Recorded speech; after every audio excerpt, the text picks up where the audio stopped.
Olá, pessoal! Como vocês estão? Bem, na aula de hoje nós vamos fazer a correção da nossa atividade e revisar alguns conceitos de núcleo e cromossomo, e assim também estudar algumas alterações cromossômicas, tá? Fiquem atentos. Se você não fez a atividade, faça, não deixe acumular, tá bem? Vamos para a nossa aula.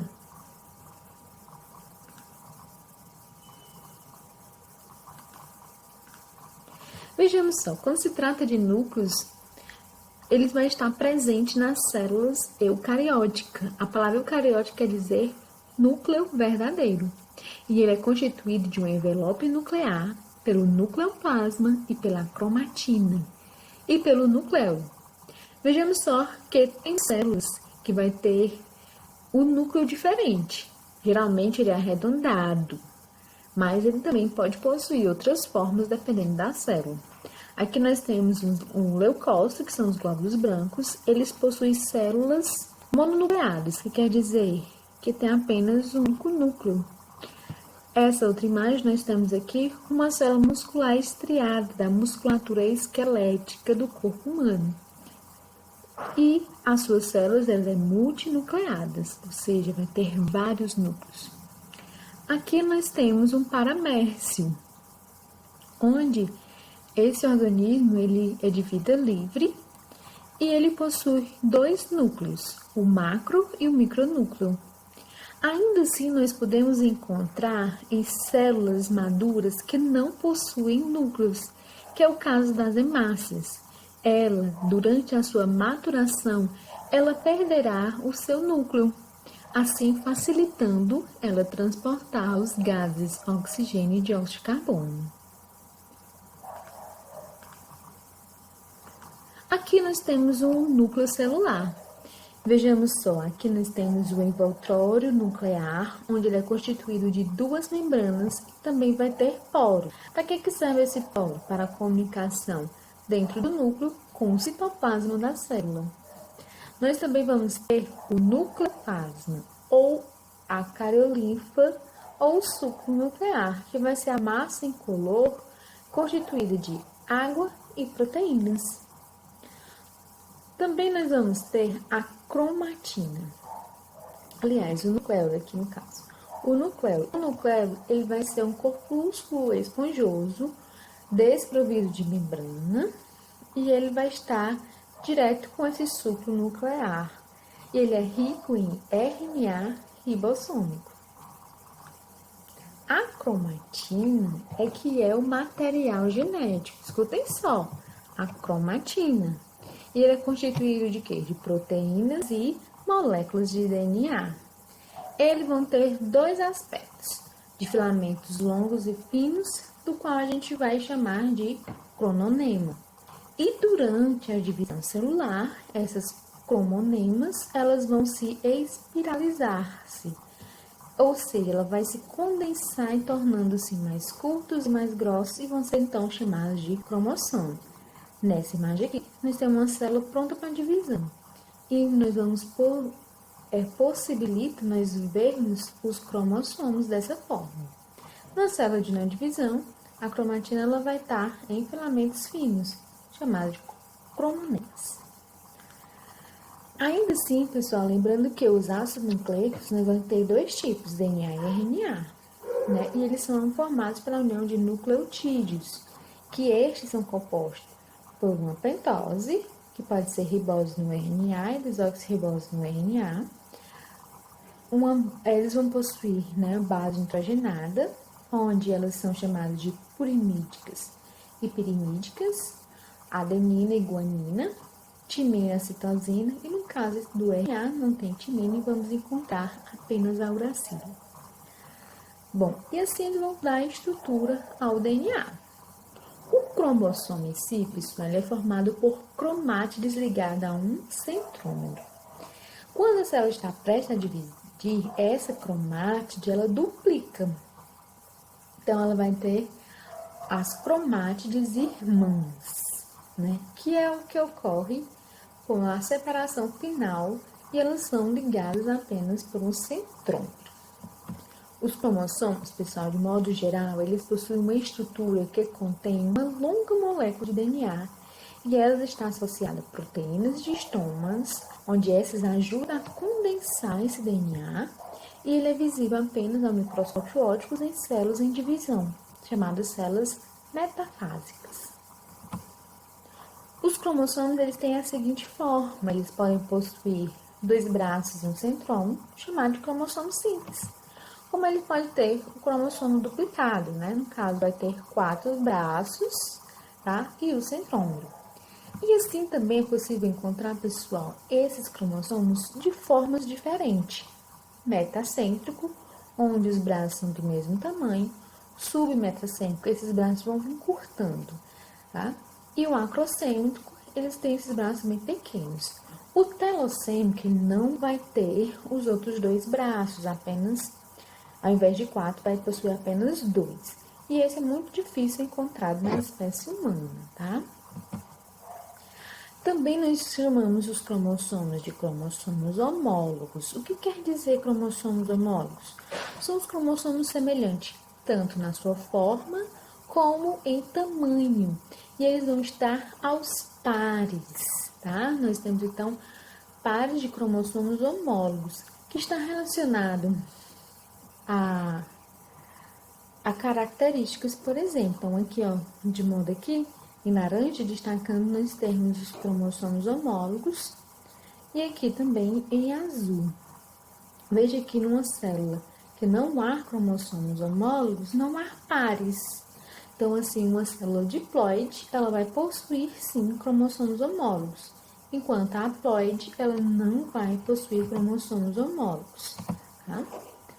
Todas as células do nosso corpo, exceto as dos gametas, são diploides, ou seja, possuem 2 cromossomos de cada tipo. No caso, nós vamos possuir 23 pares de cromossomos homólogos. Esses cromossomos já estão relacionados às nossas características de modo geral. Pode ser característica da cor do óleo, formato do cabelo, hormônios que vamos produzir do nosso corpo, dentre outros, tá? Até mesmo a formação dos nossos órgãos durante o nosso desenvolvimento embrionário. Então, quando uma célula possui apenas um cromossomo de cada tipo, no caso os gametas, nós vamos dizer que ela é haploide, né? Os gametas vão ter a metade dessa quantidade de cromossomo. Por quê? Porque durante a fecundação, essa quantidade de números vão se restabelecer. O cariótipo. O que é o cariótipo? É o estudo da constituição cromossômica dos seres vivos, tá? Na espécie humana, nós vimos que é composto de 46 cromossomos, onde nós temos 23 pares, 22 pares de autossômico e o par sexual. Lembrando que o par sexual nós estamos falando de X, X, XY. E através dele, a gente pode analisar alguns tipos de anomalias, que podem ser numéricas ou estruturais dos cromossomos, tá? Aqui nós temos um cariótipo, tá? Da espécie humana, tá? Onde temos aqui contando os 23 pares de cromossomos, onde 22 são autossômicos e um único par, né, sexual. Nesse caso aqui, temos o sexo masculino. Veja só que esse que representa o cromossomo X, ele é bem grande, e o cromossomo Y, ele é pequeno. Voltando ao slide anterior, aqui nós também temos um cariótipo, onde aqui nós temos o par de cromossomos X, onde essa pessoa é do sexo feminino. Então, lembrando que o nosso corpo ele constitui de 46 cromossomos, tá? Quando nós produzimos nossas células gaméticas, ou seja, o homem o espermatozoide e a mulher o óvulo, ele tende a reduzir, tá? Ficando apenas 23 cromossomos e se restabelece no caso da fecundação. E aí o filho vai ter novamente os 46 cromossomos. Lembrando que através disso é possível, além do estudo das anomalias, né? Os cromossomos, por terem tamanhos variados, eles podem ser utilizados em outro tipo de técnica, né? Que é do DNA, e assim fazer o teste de paternidade ou maternidade, dependendo da situação que do acontecido, né? Bom, e quantas alterações cromossômicas? Hoje nós vamos falar sobre as aneuploidias. O que são elas? São alterações cromossômicas numéricas que se caracterizam pelo aumento ou diminuição de um tipo de cromossomo. Um do exemplo bem comum no nosso dia a dia é as pessoas que são diagnosticadas com síndrome de Down. Elas são também conhecidas como trissomia do 21. Tri quer dizer 3, quer dizer que vai possuir 3 cromossomos, onde o par 21 deveria ter apenas 2. Só com o eucariótico, eles vão ter 45 cromossomos autossômicos e vão possuir um sexual. Veja que não há alteração no cromossomo sexual e pode acometer tanto homens como mulheres. O que vai causar essa síndrome? Bom, vai ser o erro da distribuição dos cromossomos na hora da formação dos gametas, tanto nos espermatozoides como nos óvulos, tá? Muitas mulheres se preocupam muito quando tendem a escolher ter filhos mais tarde, né? Por conta dessa preocupação dos óvulos mais velhos ser liberado, de forma que haja essa trissomia, né? Outra preocupação também que pode causar síndrome de Down é a exposição a altas taxas de radiação. Outro também é o uso de drogas, né? Pode sim alterar o número de cromossomos, tá? Quanto às características das pessoas com síndrome de Down, elas podem ter estatura baixa, obesidade, os olhos oblíquos, que são os olhinhos mais puxados, tá? Você pode observar nessas imagens. As mãos e os dedos, eles vão ser curtos, eles não vão possuir essa prega na mão, tá? Eles podem ou não ter um retardo mental, tá? O homem tem de ser estéril e mulher fértil, embora que haja casos de casais com síndrome de Down que também tiveram filhos, tá? Isso quer dizer que essas características, pessoal, elas podem não estar presentes de forma muito forte, tá? Nessas pessoas com síndrome de Down. Outra é a síndrome de Klinefelter, onde vai acometer apenas homens. O que vai acontecer aqui? Observem que nos cromossomos autossômicos estão todos em pares. Apenas aqui nos cromossomos sexuais vai ter um a mais, onde é o cromossomo X, ou seja, ele vai ter o cariótipo 44 autossômico mais XX Y, né? Ele vai ter 3 cromossomos sexuais. Por conta disso, de um aumento de um cromossomo sexual X, o quadro clínico dele pode apresentar, né? Ginecomastia, quer dizer que o aumento das mamas, alargamento do quadril, a voz pode ser mais aguda. Também pode haver retardamento mental presente de leve a moderado. No caso, eles vão ser estéreis. Por conta do quê? Por conta do atrofiamento dos testículos devido à presença de mais um cromossomo X. E vai ter a presença de cromatina sexual em suas células. Essa daqui é outra síndrome, que é a síndrome de Turner. No caso, houve uma deleção de um cromossomo sexual. Observe aqui no cariótipo, todos estão em pares.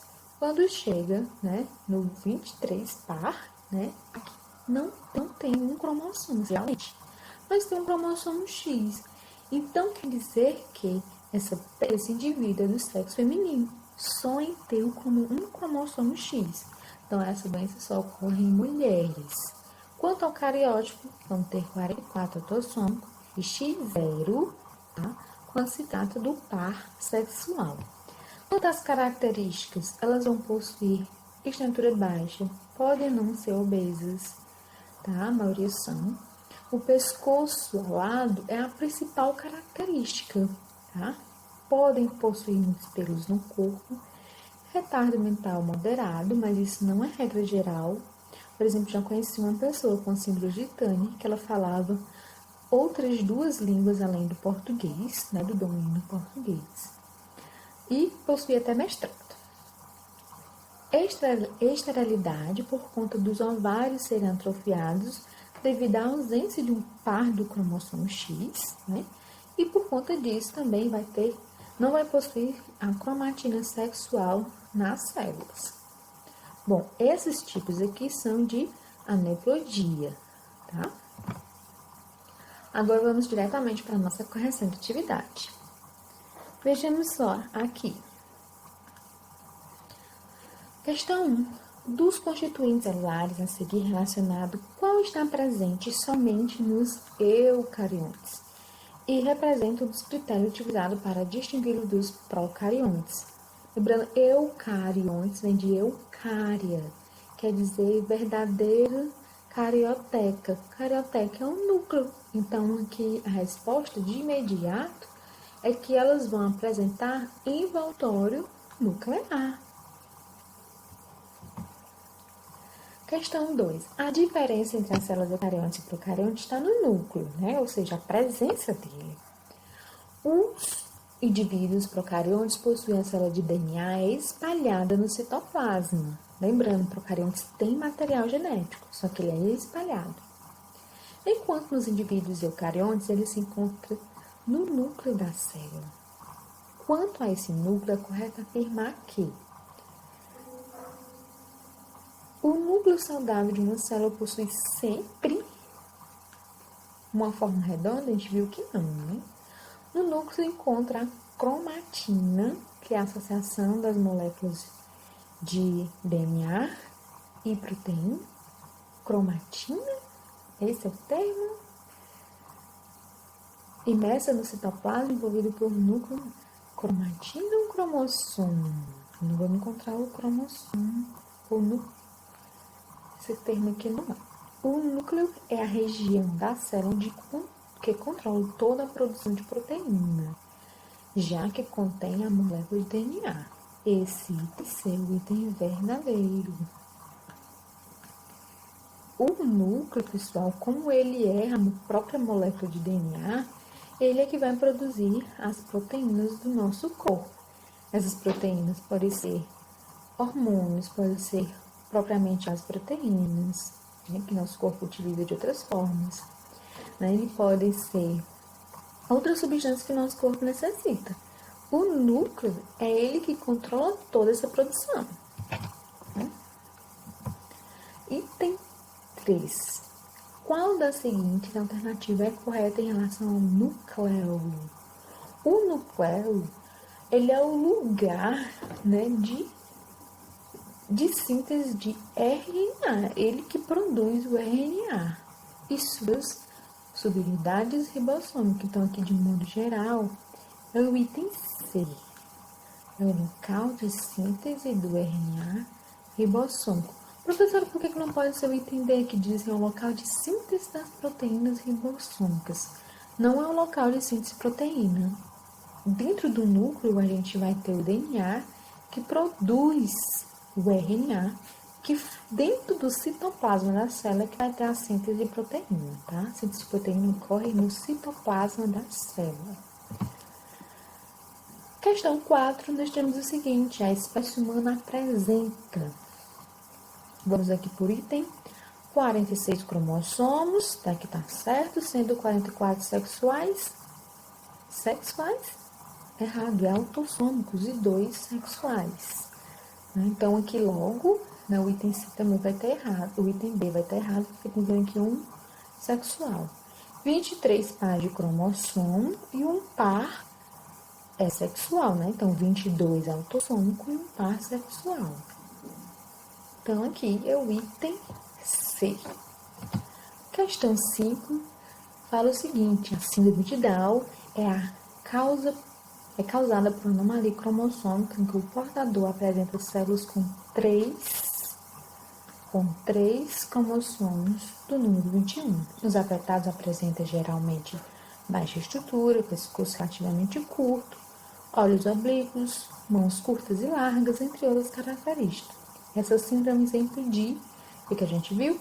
Aneuploidia, né? Que é o aumento ou a redução de números de cromossomos, tá? Então, assim, pessoal, a gente encerra esse conteúdo, né? E qualquer dúvida vocês podem me procurar, tá? Beijos e abraços e tenham um bom dia.